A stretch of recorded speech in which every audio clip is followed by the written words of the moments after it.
¿Qué tal? Buenas tardes, estimados amigos y ciberescuchas. Bienvenidos a su programa de Frecuencia Tributaria TV. El día de hoy tenemos un tema muy interesante relativo al cierre fiscal. Para esos efectos nos acompaña nuestro gran equipo.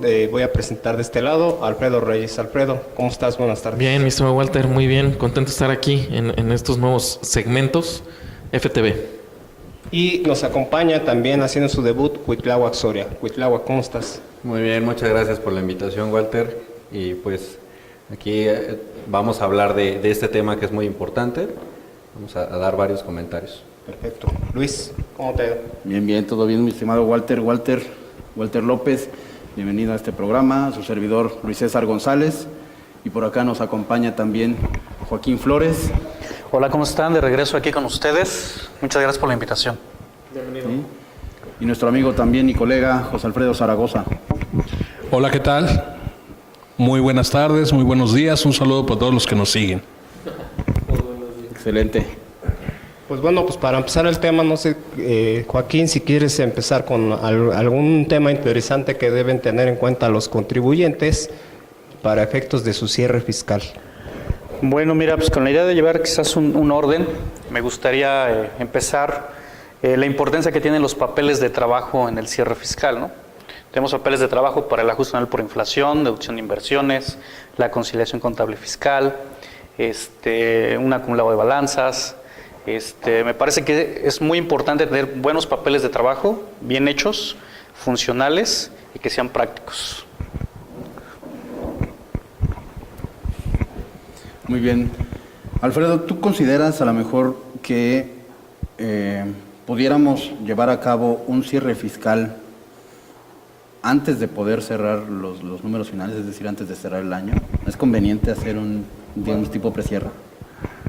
Sí, mira, César, de nuevo saludo a todos nuestros seguidores. Yo creo que es una parte fundamental dentro de la profesión de la contaduría pública, la gente encargada de las áreas de impuestos, anticiparnos porque siempre el hecho de que nosotros nos anticipemos nos va a dar pauta para poder tomar decisiones, ¿no? Digo, ya quizá dejando un poquito de lado el asunto de la información financiera, pues va a ser importante también a nivel de cifras fiscales proyectar nuestros números. Muy bien. Cuitláhuac, en relación a el ajuste anual por inflación, ¿tendrías algún tip para los contribuyentes? Sí, digo, en ese tema no olvidemos que el ajuste anual por inflación es un cálculo que hay que hacer justamente en el cierre del ejercicio, donde se comparan todas aquellas cuentas por cobrar o cuentas por pagar que se tienen, adicionado de algunos otros conceptos que nos señala tácitamente la ley. Hay que tener muy en cuenta de las cuentas intercompañías que tenemos entre ellas, ya sea manera de crédito como manera de deuda, para evitar que nuestro ajuste al final del ejercicio se derive un cálculo acumulable. Obviamente hay temas que no se pueden controlar en materia del ajuste anual porque la actividad así lo merita, pero creo que coincido con nuestros compañeros, es necesario hacer un cierre fiscal anticipado. Yo lo pondría con esa palabra, es necesario, porque las empresas necesitan darse cuenta antes de cerrar el ejercicio en dónde están paradas, qué efectos van a tener fiscalmente hablando en el cálculo o en la determinación de la declaración anual, y precisamente prever el impacto del impuesto, en su caso de las obligaciones, algunas adquisiciones. Y también me gustaría mencionar el tema, aunado a eso, al cierre fiscal, que en el momento en el que yo haga un cálculo anticipado de mi utilidad, recordemos que por ahí tenemos la disposición de la deducción inmediata para el ejercicio. La adquisición de bienes que sean destinados para la realización de mis actividades me van a poder dar hasta cierto porcentaje, de acuerdo al activo que yo adquiera, una deducción inmediata en el ejercicio. Esto obviamente me va a impactar directamente al impuesto que yo pueda determinar y voy a poder cuantificar y planear un buen y un sano cierre de ejercicio para las empresas. Muy bien, muchas gracias. Mi estimado Alfredo Reyes, ¿tú qué comentarios nos puedes dar precisamente o recomendaciones para que las empresas ahorita precisamente en estas fechas lleven a cabo un sano cierre, como dice Cuitláhuac, en temas financieros y fiscales? Bueno, Yo creo que estaría por demás aportarlo, pero yo sí quisiera puntualizar en que no necesitas esperar, lo decíamos hace ratito, no necesitas esperar el cierre del ejercicio como para hacer el cálculo de tu conciliación contable fiscal, ¿sí? Yo creo que los podemos hacer de manera primera trimestral, ¿no? Bien lo comentabas, mi estimado Joaquín, o sea, los papeles de trabajo son clave para la determinación, sistema Cuitláhuac. Bien lo dijiste, tenemos que cuidar las cédulas de ajuste anual por inflación.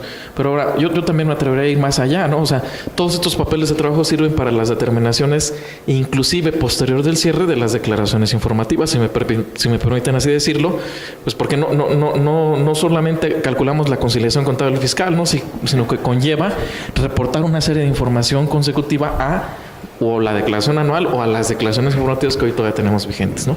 Así es, obligaciones complementarias te refieres. Obligaciones complementarias, exactamente. En materia de pérdidas fiscales, ¿qué recomendación pudiera hacer quien quiera participar? En materia de pérdidas fiscales, pues tendríamos que revisar ejercicios anteriores, ver si es que hemos tenido este efecto para poder amortizarlas adecuadamente, en el entendido de que ya estamos en vísperas de determinar lo que es el resultado fiscal. Sobre todo, no hay que dejar de lado o no hay que olvidar que si nosotros no hacemos la aplicación de estas, lo que se llama en la práctica amortización de pérdidas, podríamos perder el derecho a poder disminuirlas de nuestro resultado. Claro, y yo también ahí considero fundamental la parte de la planeación precisamente por eso, porque hay que ver qué contribuyente es el que podría tener a lo mejor pérdidas pendientes de vencer, pérdidas pendientes, y yo poder hacer alguna estrategia a nivel de activos, a nivel de ingreso, a nivel de algún gasto que pudiera no erogar en este ejercicio o no realizar en este ejercicio para poder aprovechar esas pérdidas y diferir el pago del impuesto. Yo me quedaría con el que es comentado más bien el diferir la deducción de inversiones a través de tasas reducidas porque no pierdes el beneficio y no generas no deducibles, digamos así, permanentes, no se quedan ahí, sino que lo único que estás haciendo es diferir el plazo de la deducción y vas a seguir teniendo derecho. O sea, simplemente lo parteo, dice por ahí, a 100 años, ¿no? Nada más aquí con la consideración de que si quiero volver a regresar a las tasas máximas, debo dejar de pasar, si no me equivoco, 5 años. 5 años. Bueno, siempre y cuando sean activos que ya traes históricamente, ¿no? Si son nuevas adquisiciones, la primera que le pones no se considera que un cambio. Okay. ¿Alguien que quiera comentar algo de la deducción de inversiones adicional a la baja de las tasas que comenta Alfredo? Bueno, a mí no me gusta, no está por comentarlo, pero no me gusta la idea, porque en la ley de impuesto sobre la renta existe la posibilidad de no deducir los activos fijos en el primer ejercicio, sino llevarlo hasta el siguiente, ¿no? Pero creo que ahí pierdes el derecho. O sea, el tema del inicio del periodo de depreciación, de ¿no? depreciación, exactamente. Yo me quedaría, insisto, con la primera. Y de la deducción inmediata que comentabas, Cuitláhuac, ¿quiénes pueden acceder a ella? Pues la disposición es muy clara, ahí únicamente pueden acceder a ella las personas morales que tributen en los términos del título 2. Solamente ellos son los contribuyentes que podrían aplicar estos porcentajes máximos en el ejercicio y que pues obviamente yo considero que es importante que se planee, que se prevea esos activos que a lo mejor se van a adquirir en este ejercicio, porque también el mismo estímulo, y hay que dejarlo muy en claro, tiene tasas mayores en el ejercicio 2016 respecto al ejercicio 2017, hablando de un mismo activo. Es decir, por ejemplo, si yo voy a adquirir un coche, la tasa de deducción inmediata es mayor en el ejercicio 2016 que la que yo pudiera tener por el mismo tipo de activo en el ejercicio 2017. No, y también algo importante, si ya en 2016 la tasa está muy castigada, en 2017 con mayor razón. Claro. Va a haber una parte que seguramente vas a perder. Así es. Sí, así es. Y en materia de salarios... Ahí, sinceramente, nada más interrumpirte, sí lo comentaste en ese momento, con ingresos menores a 100 millones de pesos, ¿no? Sí. A quien los puede aplicar, ¿no? El tope. O que me dedique a actividades relacionadas con infraestructura carretera, ahí no tendría la limitante de los 100 millones. Exacto. Y Pero no es por para ahí todos, otro, ¿no? el tema de petrolero, de yacimientos, de exploración, tampoco tienen la limitante, aunque ganen más de 100 millones. ¿No? Y antes de entrar en esa materia, yo te diría, nos estamos enfocando ahorita a temas de reducción a lo mejor o de planeación. para el cierre, al pago del impuesto a la utilidad, ¿no? Pero este precierre o este tema, yo lo enfocaría más también a la provisión que las empresas, no tanto buscar a lo mejor tema de disminución. Hay veces en las que por más que planees no se puede, ¿no? No hay forma. Bueno, no hay forma. Perdón, si tienes un cierre anticipado, inclusive podrías solicitar la reducción de los pagos provisionales. Exacto. Pero yo me enfocaría más ahorita en el tema de este precierre básicamente te sirve para planear cuál va a ser el importe que vas a terminar pagando al cierre del ejercicio. Y lo has dicho bien, que terminas provisionando. Esa es, digamos, como que la esencia, ¿no?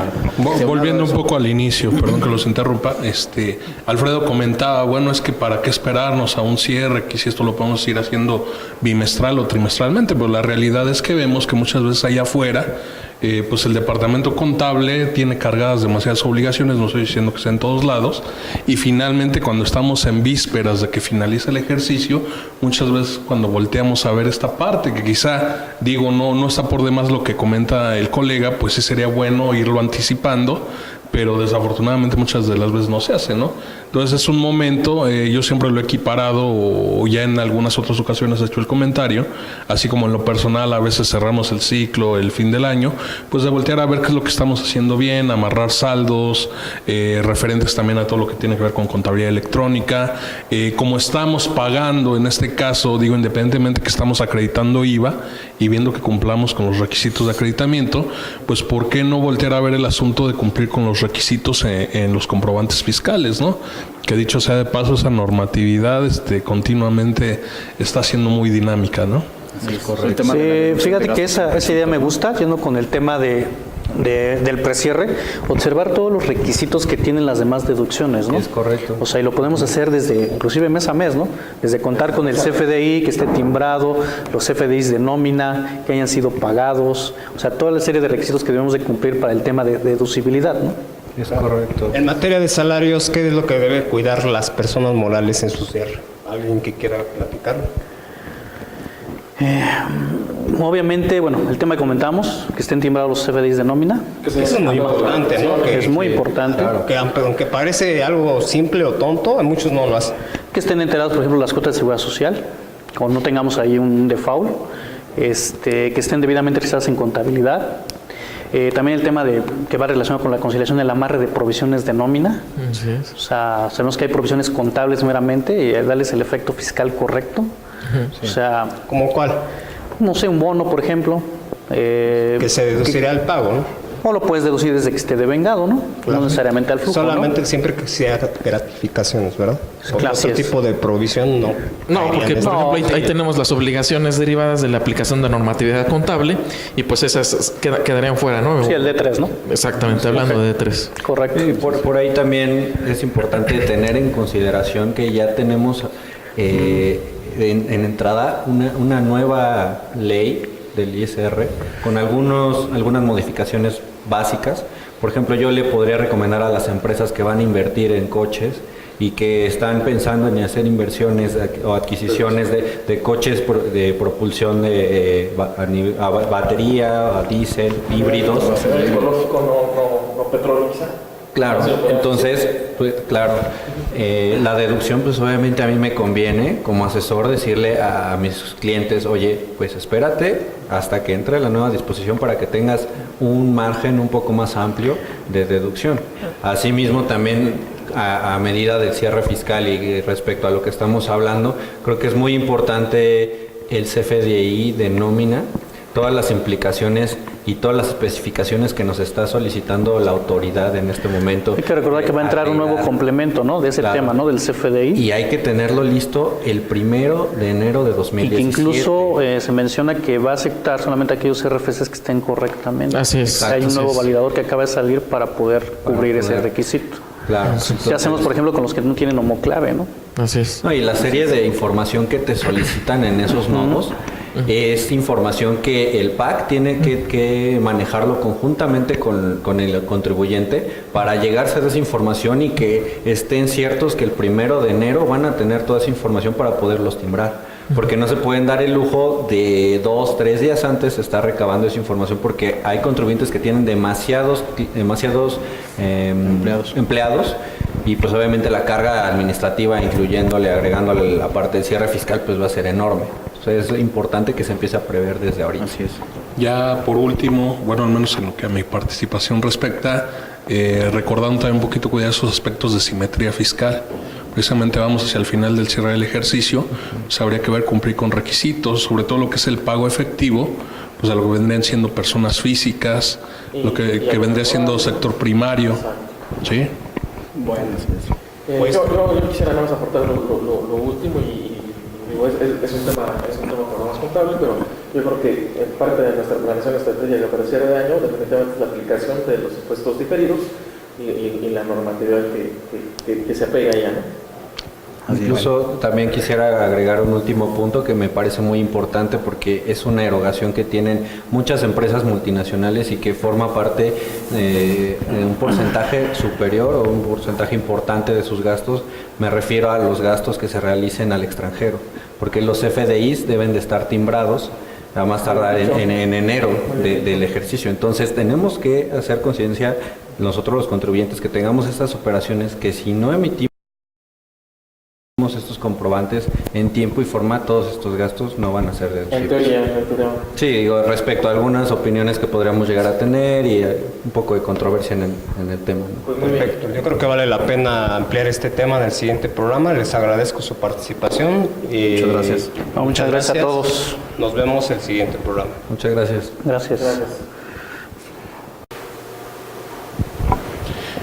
¿Qué tal? Muy buen día. Somos sus amigos de Frecuencia Tributaria aquí en esta nueva plataforma que es FTV.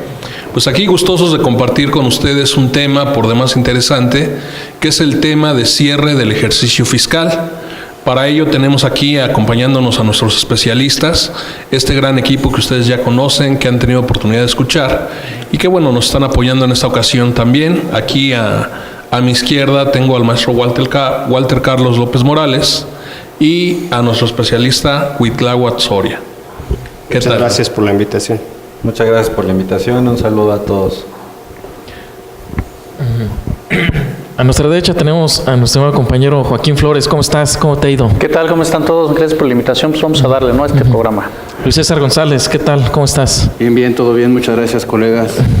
Muy orgulloso y muy contento de estar aquí compartiendo la mesa con ustedes. Presentamos a ustedes a nuestro colega José Alfredo Zaragoza. Por supuesto, el maestro Alfredo Reyes. Pero bueno, vamos a comenzar. Yo quisiera, revisamos un primer programa, quisiera que fuéramos aterrizando un poquito más este asunto del cierre fiscal. Y bueno, ¿qué podríamos? Yo creo que sería importante de entrada hablar un poquito de lo que es la contabilidad. La contabilidad tomando en consideración que va a ser la principal fuente para que nosotros podamos armar un cierre fiscal. Así lo entiendo yo, no sé qué opinan nuestros expertos. Adelante, quien guste. Así es, de hecho, mi estimado Alfredo, yo creo que antes de iniciar a planear un cierre fiscal, la base de todo pues tiene que ser precisamente el registro contable, ¿no? Cumplir con normatividad, cumplir con reglas de presentación, de revelación, reconocimiento de transacciones en tiempo y forma.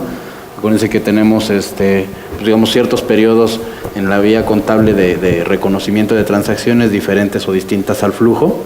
Entonces sí es importante que nos aseguremos antes de iniciar con todo este tema de planeación fiscal, vigilar el adecuado cumplimiento de normatividad contable y vigilar que primero se tenga ya un cierre financiero, incluso proyecciones, etcétera, en ese sentido para poder llevar a cabo también incluso proyecciones de carácter fiscal.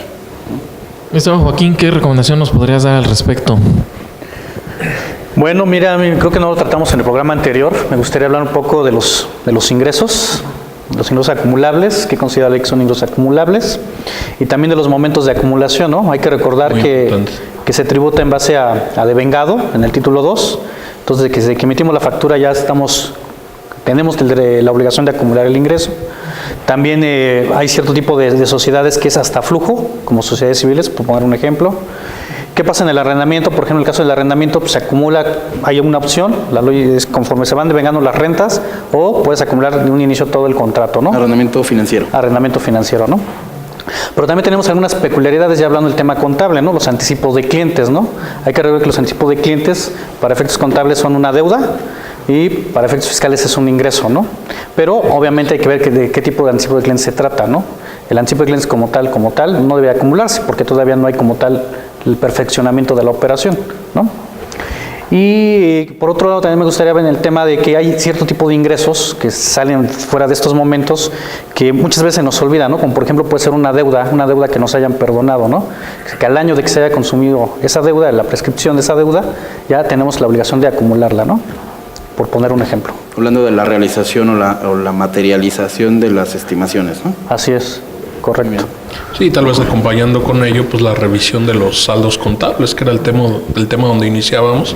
Ahorita me bota un poquito el asunto de, no sé, tal vez voltear a ver si yo tengo oportunidad de deducir cuentas incobrables, ¿no?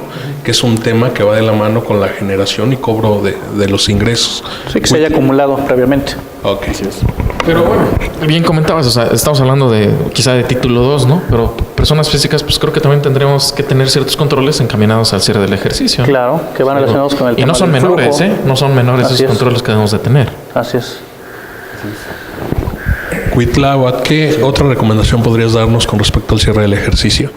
Pues yo considero también importante el mantener las cuentas de ya sea CUCA o CUFIN. Estas cuentas, si bien es cierto anteriormente los contribuyentes pues solamente hacían las actualizaciones o únicamente mostraban o tenían implicaciones al cierre del ejercicio, pues ahora ya no. Desde el momento en el que el legislador nos solicita que ingresemos esta información en la contabilidad electrónica a manera de cuentas de orden, es necesario tener un mantenimiento periódico de estas cuentas para que al cierre del ejercicio pueda llegar a tener una conciliación entre lo que presenté en la contabilidad electrónica y lo que muestran mis papeles de trabajo. Asimismo, los saldos que voy a presentar en la declaración anual, si llegué a tener alguna distribución de dividendos, alguna reducción, si por ejemplo en la misma sociedad se llegaron a generar saldos de CUFIN anteriores al 2014, tener bien controladas esas cuentas y precisamente tener a lo mejor el número duro de cuánto podría yo decirle al accionista, oye, esto te lo puedes llevar libre de ese 10% adicional, o a partir de 2014 para acá, cómo te puedes llevar ese importe, ese dividendo, y qué es lo que tendrías que pagar, ¿no? O sea, yo creo que también es muy importante mantener esos saldos muy bien depurados. Muy bien. Un tema paralelo, y digo ahorita aprovechando lo que comentas también, pues que, y lo veíamos desde el programa anterior, pues el nosotros poder anticipar el efecto fiscal, el resultado fiscal que como tal va a tener nuestra empresa, en este caso la persona física, y un tema paralelo con este asunto del impuesto sobre la renta podría ser el cálculo de lo que es la PTU, que de hecho para el caso de tanto de personas físicas como para las personas morales, pues estamos obligados a esa información dentro de lo que es el cierre del ejercicio, presentarla o informarla dentro de la declaración anual.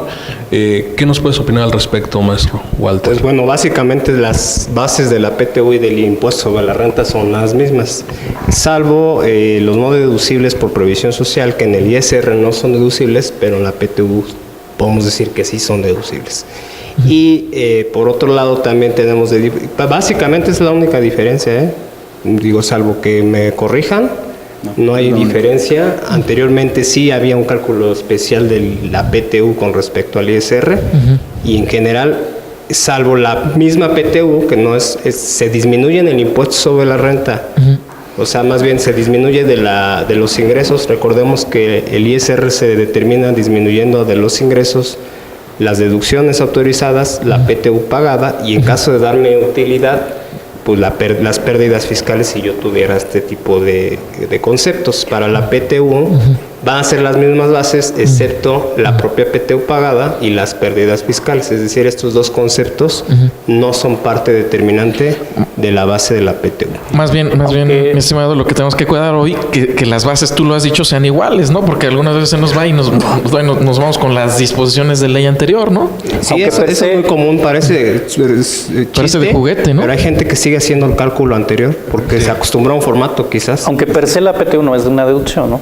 Sí, es deducible, es disminuible, ¿no? Es una disminución de los ingresos. Y también a colación del tema que tú nos comentas, yo creo que es importante también que las compañías empiecen a medir el impacto que van a tener todos aquellos aquellas erogaciones que sean ingresos exentos, a su vez, para los trabajadores. Yo creo que esa proporción es muy importante, hay que empezar a medirla, hay que empezar a ver cómo se fue comportando respecto al año anterior todas esas prestaciones, todas aquellas erogaciones que se realizaron, para que no tenga un impacto demasiado significativo en mis no deducibles. Correcto. En el cierre del ejercicio, ¿no? Que a final de cuentas pues es la única discrepancia, como tú lo mencionas, entre mi base de ISR y la capacidad contributiva con la que puedo yo aportar al cálculo de la PTU. Muy bien. Yo por último lo que dejaría en la mesa pues es, ya lo hemos tocado, simplemente va de la mano. Si tenemos una contabilidad sana, pues entonces también podemos tener un control adecuado de las provisiones, ¿no? Y su tratamiento, que más o menos en el programa anterior y un poquito ahorita pues hablábamos de las reservas de cuentas incobrables, las provisiones que quedan no deducibles al cierre del ejercicio, las SCs, las personas físicas, etcétera, ¿no? Pero todo bien lo comentas, mi estimado César, en base a una contabilidad sana. Así es. Y complementando ese tema en cuanto a las provisiones y las estimaciones, también lo vimos en programas anteriores. Tenemos esta nueva figura que son las SAS, que van a llevar su régimen tributario vía flujo efectivo. Y parece ser, o bueno, más bien de hecho así es, para el cierre del ejercicio lo que tenemos que vigilar, acuérdense, también conciliamos el tema de los pagos no realizados a personas físicas, personas morales que no tributan a título 2, hablamos de asociaciones, sociedades civiles. En este caso también tenemos que incluir e identificar a este tipo de sociedades que están llevando este esquema de SAS, porque también ellas seguirían el mismo tratamiento, es decir, ellos acumulan con base en flujo, entonces las deducciones que yo tenga por operaciones con ellas, al cierre del ejercicio tampoco podrían. Bueno, aunque no olvidemos que 2017, ¿no? Exactamente. No olvidemos que todavía tenemos un plazo pequeño, un año, digamos así. Pero ciertamente, ¿no? Es parte de lo que tendríamos que cuidar al cierre del ejercicio. Y que uno de los candados son los ingresos, ¿no? El tope de los 5 millones, ¿no? Son ingresos totales, ¿no? O sea, digamos, aunque son cuestiones que se van a aplicar a partir del siguiente año, pues con el inicio del ejercicio 2017 vendría todo este periodo de transición, ¿no? Así es. Porque ya dentro de temas de planeación, pensando que quisiéramos optar por esta opción que nos da la ley de renta en cuanto a acumulación de ingresos, es donde tenemos que comenzar la planeación, ver nuestras cifras y ver precisamente cómo va a ser esa transición, ¿no? Sí, así es. Y bueno, ya casi para finalizar, yo quisiera dejar sobre la mesa el cierre, anticiparme al cierre del ejercicio es buscar no generar una utilidad o optimizar finalmente la parte de la carga tributaria. Ahí, si me permiten contestar un poquito, bueno, no se trata de eludir ni evadir, nunca hablamos de ese tipo de figuras, no, simplemente estamos hablando de estrategia tributaria, ¿no? Y esa estrategia conlleva pagar correctamente los impuestos de manera justa, ¿no? Simplemente de manera justa, anticipando a nuestro cliente el efecto futuro que pueda tener. Oye, ¿sabes qué? Por lo menos al cierre de junio, ¿cuál es el impuesto que tienes hoy día con esta conciliación que tengo con este corte? Oye, pues tienes 5 millones a pagar, bueno, anticípate, ¿no? ¿O qué podemos aplicar, qué deducciones podemos aplicar en lo que resta del ejercicio, ¿no? Así es, ¿no? O estás descuidando deducciones, o estás estás acelerando la acumulación. Así es. Lo puedes a lo mejor diferir, no es de que lo estés evadiendo, ¿no? No, exactamente. Y igual también hay que tener en consideración que las empresas, mucho en el medio se da que en estos últimos meses pues todo el mundo se avienta la bolita, ¿no? O sea, sí, yo te pago y va gasto y gasto y gasto, pero a su vez del otro lado hay una acumulación. Entonces así se hace la cadena, todo el mundo se avienta la bolita. Obviamente el que tú lleves una planeación estratégica, en este caso para el cierre del año, y tengas esa ventaja respecto a la persona que te está vendiendo, te está prestando un servicio, pues obviamente va a repercutir en un beneficio totalmente fiscal y financiero para ti, ¿no? Hablamos prácticamente de dualidad, ¿no? Claro. Dualidad económica como simetría fiscal. Exacto. Bueno, pues yo creo que con esto, si alguien más quiere agregar algo. No, gracias. Bien. Pues les agradecemos a todo nuestro teleauditorio que está al pendiente de las actividades de frecuencia tributaria. Esperemos que este asunto de las cápsulas sea del agrado para todos ustedes. Les invitamos a que le den me gusta en nuestras redes sociales. Y bueno, finalmente quedamos aquí a la orden de ustedes. Estén pendientes de nuestros próximos eventos. Muchas gracias a todos por su atención. Gracias. Gracias. Buenas tardes.